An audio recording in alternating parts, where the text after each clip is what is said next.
వ్యవస్థని పటిష్టం చేయండి అని చెప్పేసి విజ్ఞప్తి రోజా చేశారు. గారు, యా వెంకటరెడ్డి గారు చెప్పండి.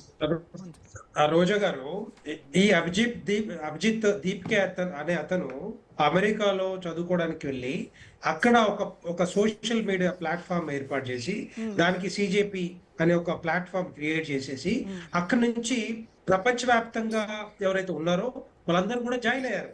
ఇండియన్సే కాదు, భారతీయులే కాదు, పాకిస్తానీలు జాయిన్ అయ్యారు, బంగ్లాదేశ్ జాయిన్ అయ్యారు, అమెరికన్స్ ఉన్నారు, అందరూ ఉన్నారు. దాంట్లో 49%, మా దగ్గర ఎవిడెన్స్ ఉంది, 49% ఓన్లీ ఫ్రమ్ పాకిస్తాన్.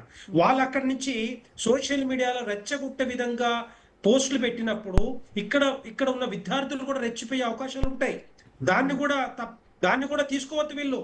నేను అనేది ఏంటంటే వాళ్ళు అక్కడ ఎక్కడో మూలం ఉంది కదా ఇక్కడ.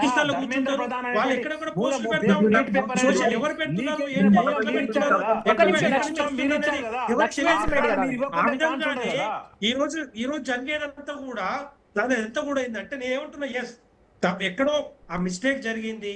డెఫినెట్ గా నీట్ లో ఎవరైతే దాంట్లో అవినీతి గాని అక్రమాలు గాని లేకపోతే లీక్ చేసేసి శాఖ మంత్రిని రాజీనామా చేయించండి అని కదండి డిమాండ్. మళ్ళీ ఎవరో అధికారి అంటారు. నేను ఇంతకుముందు చెప్పినాను కదా, ఒకటే మాట చెప్పాను. ధర్మేంద్ర ప్రధాన్ గారు నేనేమంటున్నంటే వారు రాజీనామా చేయగానే పరిష్కారం అవుతుందా ఇమ్మీడియట్ గా? కాదు కదా.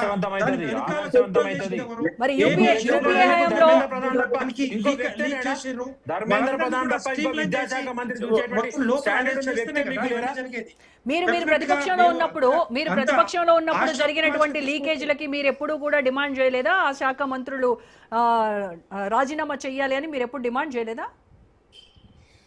నేను చెప్తున్నా అంటే మీరు చేశారు కదండి, మీరు డిమాండ్ చేశారు కదా. ఎవరైనా సరే సంబంధిత శాఖకు సంబంధించి ఏదైనా జరిగినప్పుడు ఖచ్చితంగా ఆ సంబంధిత శాఖని బాధ్యుల్ని చేస్తారు, వాళ్ళని రాజీనామా చేయమనేటువంటి డిమాండ్ వస్తుంది సహజంగానే.